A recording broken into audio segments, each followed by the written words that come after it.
ہمارے ہاں پچھلے سال 8 مارچ کو عورتوں نے ایک مارچ کیا تھا عورتوں کی آزادی کے لیے اور عورتوں کے حقوق کے لیے. اس میں انہوں نے نعرہ لگایا تھا میرا جسم میری مرضی, اپنا کھانا خود گرم کر لو, میں تمہارے لیے کھانا نہیں بنا سکتی. اور بہت سے نعرے تھے, ایسے نعرے جو بیان نہیں کیے جا سکتے. یہ نعرے انہوں نے لگائے اور اس پہ باقاعدہ انہوں نے مارچ کیا, احتجاج کیا, بینر بنائے, اس کی ویڈیوز بنائیں, اس کی پوسٹیں بنائیں اور سوشل میڈیا پہ ڈال کے شیئر کرنا شروع کر دیں. اور کہا کہ ہم تو آزاد ہیں, کیوں مرد باہر گھومیں گے, عورتیں گھروں میں بیٹھی رہیں گی, یہ کون سا دین ہے, یہ کون سا مذہب ہے, یہ تو ظلم ہے عورت کے ساتھ, یہ ہے فلاں ہے ڈمکا ہے. اور اس طریقے سے انہوں نے یہ سب کچھ کیا. وہ 1 سال ہوا تو شاید لوگ یہ سمجھ رہے تھے کہ بس ایک دفعہ ہوا ہے اور ختم ہو جائے گا. اب اس 8 مارچ کو, جو آنے والا 8 مارچ ہے, انہوں نے پھر اعلان کیا. آنے والا جو 8 مارچ ہے اس کے لیے انہوں نے پھر اعلان کیا ہے کہ اسلام آباد, کراچی اور لاہور میں ہم لوگ عورت مارچ کریں گے. اور اس دفعہ اس کی انٹینسٹی, اس کی شدت پہلے سے بہت زیادہ ہے. ان کے الفاظ پہلے سے بہت زیادہ بدترین ہیں. انہوں نے اپنے ترانے بنائے, باقاعدہ ویڈیوز بنا رہے ہیں جس میں وہ باقاعدہ مارچ کر رہے ہیں جیسے فوجی ٹریننگ ہوتی ہے, یا اس طریقے سے عورتیں ٹریننگ کر رہی ہیں اور مردوں کو کہہ رہی ہیں you are killer, you are rapist. قاتل آزاد ہوگا, عورتیں گھروں میں ہوں گی. عورتیں تو مقتول ہیں, مرد قاتل ہیں. کیوں مرد آزاد گھومیں اور عورتیں کیوں گھروں میں بیٹھی رہیں؟ مرد تو عورتوں کے ساتھ جنسی تشدد کرنے والے ہیں. مرد معاشرے میں آزاد گھومیں گے اور عورتیں گھروں میں بند رہیں گی, کیوں؟ اس طرح کی اور بہت سی چیزیں, بہت سے نعرے انہوں نے بنائے ہیں. اور اس میں بینرز کا بھی مقابلہ ہوگا, ڈیزائننگ کا بھی مقابلہ ہوگا, نعروں کا بھی مقابلہ ہوگا کہ کون سب سے اچھا نعرہ بنا کے لاتا ہے, کون سب سے اچھا آئیڈیا لے کر آتا ہے. اب یہ ہونے جا رہا ہے 8 مارچ کو. اب دیکھیں, ہماری ذمہ داری بحیثیت مسلمان, بحیثیت مرد, بحیثیت انسان, بہت سی ذمہ داریاں ہیں ہماری. اس کو سمجھنے کی ضرورت ہے. یہ کوئی جذباتی بات بھی نہیں ہے اور کوئی جذباتی تقریر بھی نہیں ہے, سمجھنے کی چیز ہے یہ. اور اپنے کام اور اپنی ذمہ داری کو سمجھ کر اس کو ادا کرنے کی ضرورت ہے. یہ بات میں نے شروع میں عرض کر دی کہ آپ یہ نہیں بولنا کہ یار کچھ لوگ ہیں انہوں نے کر لیا تو کیا ہو جائے گا. یہ کچھ نہیں ہے, آگ آپ کے گھر میں پہنچے گی. یہاں بیٹھ کے یہ بات میں ویسے نہیں کر رہا. میں اس طرح کی بات پہ جب میں بیان کرتا ہوں نا, میں پہلے 10 لوگوں سے مشورہ کرتا ہوں, اپنے بڑے علماء سے, کہ یار یہ موضوع تو ایسا ہے, کسی کو پتہ ہی نہیں ہے. میں اس پہ بات کروں گا, جس کو پتہ نہیں اس کو بھی پتہ چل جائے گا. یہ سارے خدشات ہمارے ذہن میں ہوتے ہیں. یار میں یہ بات کرنے جا رہا ہوں, یہ تو جس کو نہیں پتا اس کو بھی پتہ چل جائے گا. وہ کہے گا یار ہمیں تو پتہ نہیں تھا, ہمیں تو مولوی صاحب سے پتہ چلا ہے. تو میں سارے بڑے حضرات سے, بڑے علماء سے اس پہ مشورہ کرتا ہوں کہ میں اس پہ بات کروں یا نہ کروں. اس لیے کہ ہم جب بات کرتے ہیں الحمدللہ اللہ کے فضل و کرم سے وہ پھیلتی ہے, پوری دنیا میں جاتی ہے بات, لوگ اس کو سنتے ہیں. تو ایسا نہ ہو کہ کہیں ہم ان کے اشتہار کا ذریعہ بن جائیں. ہم تو اچھی بات کر رہے ہیں لیکن اس اچھی بات میں ہماری نیت اچھی ہو, کام ہم سے غلط ہو جائے. تو اس پر میں پورا مشورہ کرتا ہوں, سوچ و بچار کرتا ہوں. جب بڑے حضرات اس کی مجھے اجازت دے دیں کہ آپ یہ کام کر لیں تو پھر میں یہ بات کرتا ہوں. تو اب یہ جو میں بات کر رہا ہوں, عرض کرنے کا مقصد یہ کہ یہ بات آپ نہ سوچیں کہ یار یہ اسلام آباد میں اگر 200 لڑکیاں جمع ہو گئیں, کراچی میں اگر 200 لڑکیاں جمع ہو گئیں, لاہور میں اگر 300 لڑکیاں جمع ہو گئیں تو کیا ہو جاتا ہے.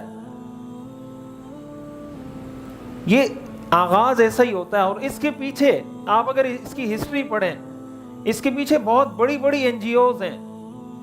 این جی اوز سے ہٹ کر بہت بڑے بڑے ملکوں کے وزیر اس کو سپورٹ کر رہے ہیں. وزیر, بڑے بڑے ملکوں کی حکومتیں اس کو سپورٹ کر رہی ہیں.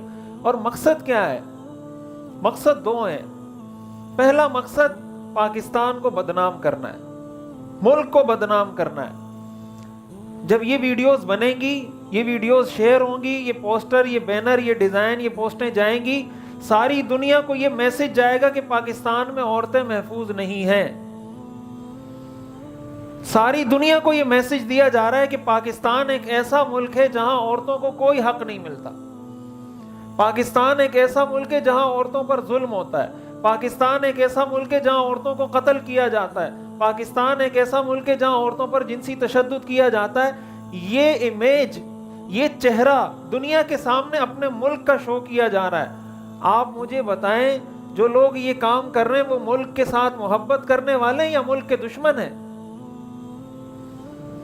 آپ کے ساتھ اگر گھر میں، پہلی بات تو یہ کہ ایسا کچھ ہے نہیں، اور اگر ایسا کچھ ہو تو اس کو نہ اسلام سپورٹ کرتا ہے نہ ملک سپورٹ کرتا ہے. بھائی اگر کوئی کسی عورت کو قتل کر دے گا تو مولوی صاحب یہ کہے گا کہ اس نے اچھا کیا ہے قتل کر کے، یا کسی عورت پہ کسی نے تشدد کیا تو کوئی مولوی یہ کہے گا کہ اس نے اچھا کیا تشدد کیا ہے؟ سوال ہی نہیں پیدا ہوتا. کیوں کہے گا کوئی مولوی؟ کسی مولوی نے آج تک کہا نہیں ہے. کسی نے کہا ہو تو ثابت کرے کہ عورت پہ تشدد ہو، ظلم ہو، اور لوگ کہیں کہ نہیں اچھا ہو رہا ہے، یا حکومت کہے کہ نہیں اچھا ہو رہا ہے.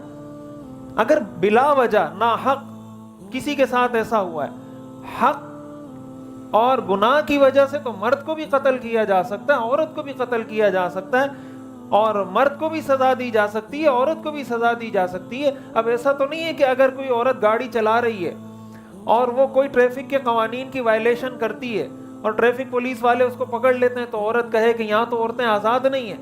تو بھائی ٹریفک قوانین کی وائلیشن اگر مرد کرے گا پولیس اس کو بھی پکڑتی ہے، اگر عورت کرے گی تو اس کو بھی پکڑتی ہے.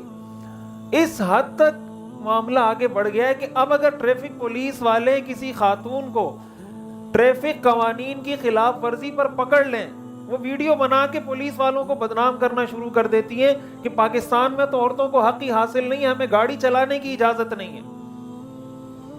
پکڑا تھا اس کو ٹریفک قوانین کی وائلیشن پر، اور اس نے ویڈیو بنا کے ڈال دی کہ پاکستان میں عورتوں کو آزادی حاصل نہیں. تو یہ پاکستان کے دشمن ہیں یا پاکستان سے محبت کرنے والے ہیں؟ یہ کیا میسج دنیا کو دینا چاہتے ہیں، کیا پیغام دنیا کو دینا چاہتے ہیں؟ اور سب سے بڑا سوال یہ کہ ہماری حکومت کہاں ہے؟ ہمارے قانون نافذ کرنے والے ادارے کہاں ہیں جو یہ کہتے ہیں کہ ہمیں ملک سے محبت ہے، ہمیں ریاست سے محبت ہے، ہمیں اسٹیٹ سے محبت ہے؟ یہ کیسی محبت ہے؟ آپ کے ملک کو پوری دنیا میں بدنام کیا جا رہا ہے. جب کوئی بھی ملک کسی دوسرے ملک میں دخل اندازی کرتا ہے نا، انٹرفیئر کرتا ہے، اس کو کوئی وجہ چاہیے ہوتی ہے، کوئی جواز چاہیے ہوتا ہے کہ بھائی اس ملک میں یہ ہو رہا ہے اس لیے ہم اس میں انٹرفیئر کر رہے ہیں. اگر کوئی وجہ نہیں ہوگی وہ کیسے انٹرفیئر کرے گا آپ کے معاملات میں؟ بھائی آپ کے گھر میں اگر کوئی مسئلہ ہے، کوئی لڑائی ہے، کوئی تنازع ہے، کوئی جھگڑا ہے، اور آپ اس کو آپس میں حل کر رہے ہیں، باہر کا کوئی تیسرا آدمی کیسے آئے گا آپ کے گھر میں؟ باہر کا تیسرا آدمی آپ کے گھر میں نہیں آ سکتا. آپ کہیں گے بھائی ہمارے گھر کا مسئلہ ہے، آپ کون ہوتے ہیں ہمارے درمیان آ رہے ہیں؟ لیکن جب آپ دنیا کو یہ شو کریں، دنیا کے سامنے آپ یہ اظہار کریں کہ مجھے تو انصاف مل ہی نہیں سکتا، میرے ساتھ تو انصاف ہو ہی نہیں سکتا، پھر تیسرا آدمی جو طاقتور ہوگا، جو ملک طاقتور ہوگا، وہ آپ کے گھر میں مداخلت کرے گا کہ بھائی تم یہ کام کیوں کر رہے ہو. اور یہ وہ کرواتے ہیں، ایسا نہیں ہے کہ یہ عورتیں خود کر رہی ہیں، ان سے کروایا جا رہا ہے. یہ مائنڈ سیٹ ان کا بنایا جا رہا ہے، یہ ذہن سازی، یہ نظریہ سازی ان کی جا رہی ہے. ہمارے لوگ ٹھنڈے پیٹوں اس کو پی جاتے ہیں، اگنور کر دیتے ہیں، یار ہو گیا تو کیا ہو گیا، 200 لڑکیاں جمع ہو گئی، نہ ہوئی، کچھ نہیں ہوتا، اتنا بڑا ملک ہے.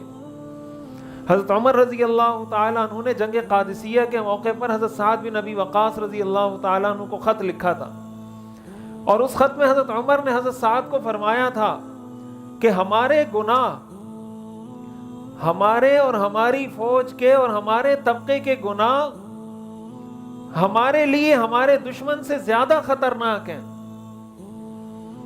مسلمانوں کے گناہ مسلمانوں کے لیے دشمن کی فوج سے زیادہ خطرناک ہے، اس لیے کہ اللہ کافروں کے خلاف ہماری مدد اس لیے کرتا ہے کہ کافر اللہ کے نافرمان ہیں اور ہم اللہ کے فرما بردار ہیں.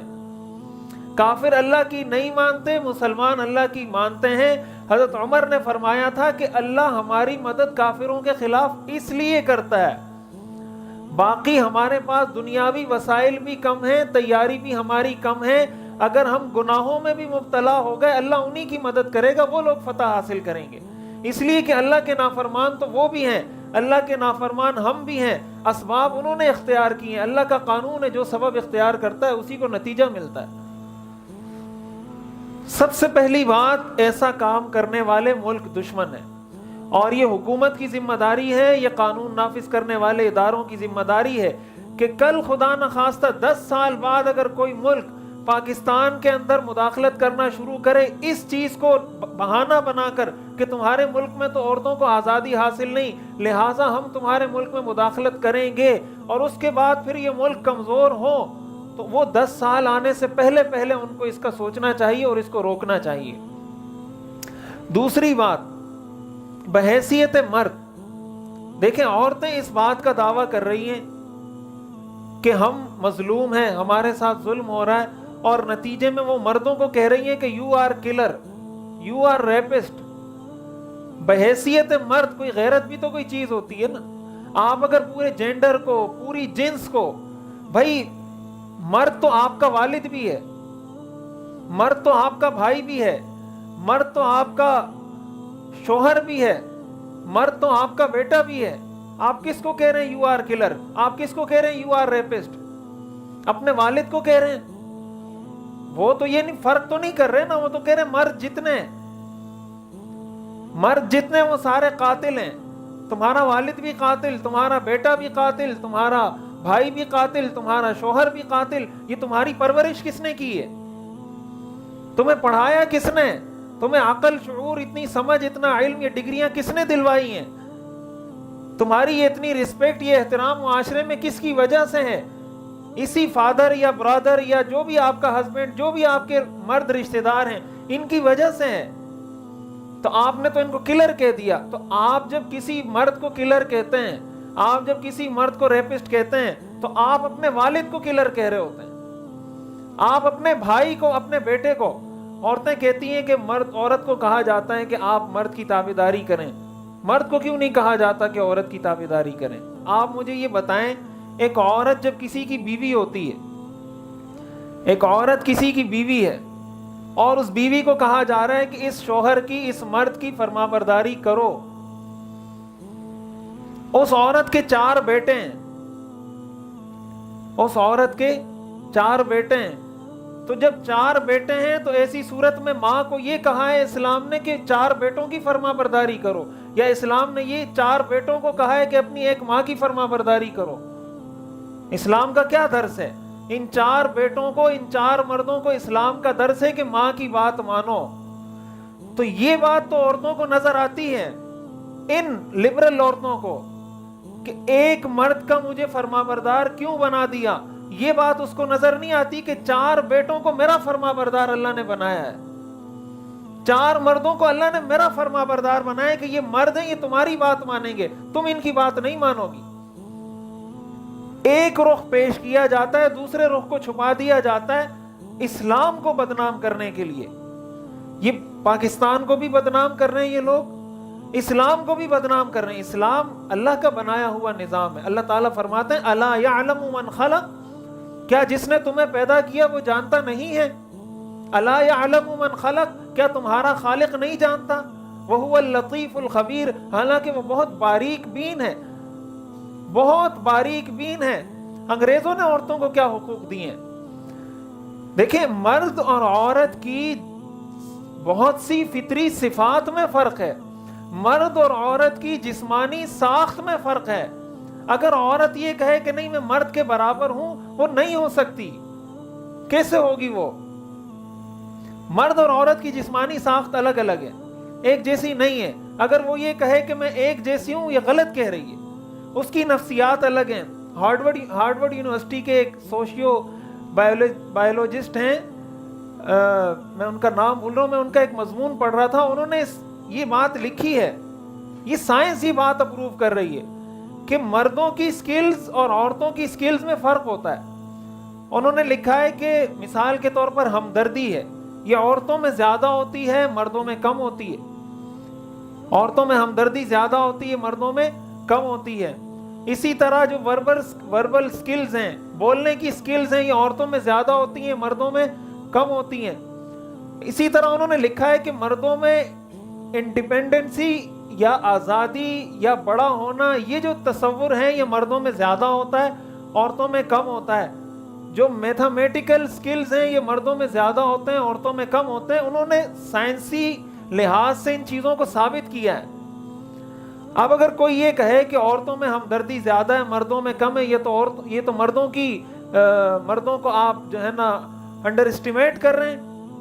کیوں بھائی عورتوں میں ہمدردی زیادہ ہوتی ہے، مردوں میں کیوں زیادہ نہیں ہوتی؟ تو بھائی اگر عورت میں کسی ایک چیز میں اس کو فضیلت ہے، مرد کو کسی اور چیز میں فضیلت ہے، عورت اور مرد کا رشتہ جو اسلام نے بنایا یہ کمپٹیشن کا رشتہ نہیں ہے، یہ کمپٹیشن نہیں ہے، یہ کوآپریشن ہے، یہ کوآرڈینیشن ہے. ہمارے ہاں اس کو لوگوں نے کمپٹیشن بنا دیا ہے. بھائی مرد یہ کر سکتا ہے عورت بھی کرے گی. مجھے ایک دفعہ یونیورسٹی میں لیکچر میں ایک اسٹوڈنٹ نے کہا کہ سر اگر میرا شوہر مجھے مارے گا تو میں بھی اس کو تھپڑ ماروں گی، وہ انسان ہے تو میں بھی انسان ہوں. یہ کیا بات ہے؟ میں نے کہا کل کو جب آپ کا ابا آپ کو تھپڑ مارے نا تو اس کو بھی رکھ کے منہ پہ دینا تھپڑ.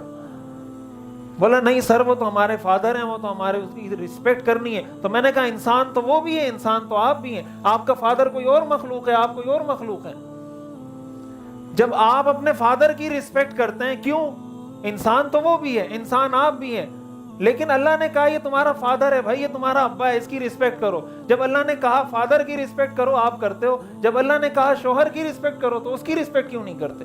جہاز میں تو جب 200 پیسنجر چڑھتے ہیں تو سب کے سامنے وہ سلوٹ مار رہی ہوتی ہے، سب کے سامنے ہنس رہی ہوتی ہے، اور جب ایک مرد کے لیے کہا جا رہا ہے کہ بھئی اس کو تھوڑا خوش کر لو تو وہ مشکل لگتا ہے. تو یہ بات بھی ہمیں اچھی طرح سمجھنی چاہیے کہ یہ جو ہم اس طریقے سے جا رہے ہیں نا جس طرف، اور ہم اس کو اگنور کر رہے ہیں کہ یار کچھ نہیں ہوتا کچھ نہیں ہوتا، یہ غلط بات ہے. ہمیں اس میں اپنا کردار ادا کرنا ہوگا. آپ کے بچے، ہمارے نوجوان یہ چیزیں دیکھ رہے ہیں، نوجوان یہ چیزیں سوشل میڈیا پہ دیکھ رہے ہیں. آپ اگر سمجھتے ہیں میرا بچہ بڑا نیک ہے، نمازی ہے، پرہیزگار ہے، ٹھیک ہے ہوگا نمازی، لیکن یہ چیزیں وہ دیکھ رہا ہے، اس کا اثر اس کی زندگی پر ہوگا. آپ اگر یہ سمجھتے ہیں نا کہ اسلام کوئی اچھی چیز ہے، اپنے بچوں کو آگے منتقل کریں. اگر آپ سمجھتے ہیں کہ اسلام کوئی اچھی چیز ہے، اپنے بچوں کو منتقل کریں. اور اگر سمجھتے ہیں کہ نہیں یار کوئی اچھی چیز نہیں ہے، بچوں میں اسلام ہوا تب بھی اچھا، نہ ہوا تب بھی اچھا، پھر اسی طرح بیغم رہیں. ہماری حکومت کی بھی ذمہ داری ہے. ریاست مدینہ کی بات کرتے ہیں ہمارے حکمران، ریاست مدینہ میں یہ ہوتا تھا. ریاست مدینہ میں حضرت عائشہ، حضرت فاطمہ، حضرت خدیجہ، ان کا پردہ تھا، ان کی حیا تھی.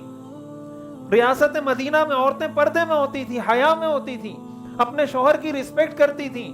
ریاست مدینہ میں یہ کچھ نہیں ہوتا تھا جو آج ہو رہا ہے پاکستان کے اندر.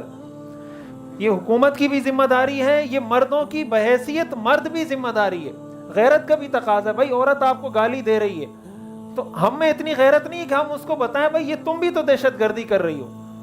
تم جب مرد کو گالی دے رہی ہو تو تم بھی تو مرد کے ساتھ ظلم کر رہی ہو. صرف عورت کے ساتھ ہی ظلم ہوتا ہے، مرد کے ساتھ نہیں ہوتا. اور تیسرے نمبر پر یہ اسلام کے بھی خلاف ہے. قرآن کریم میں آتا ہے وَتَعَاوَنُوا عَلَى الْبِرِّ وَالتَّقْوَى وَلَا تَعَاوَنُوا عَلَى الْإِثْمِ وَالْعُدْوَانِ، کہ گناہ کے کام میں ایک دوسرے کے ساتھ تعاون مت کرو اور نیکی کے کام میں ایک دوسرے کے ساتھ تعاون کرو. اس گناہ کو روکنا یہ ہم سب کی ذمہ داری ہے.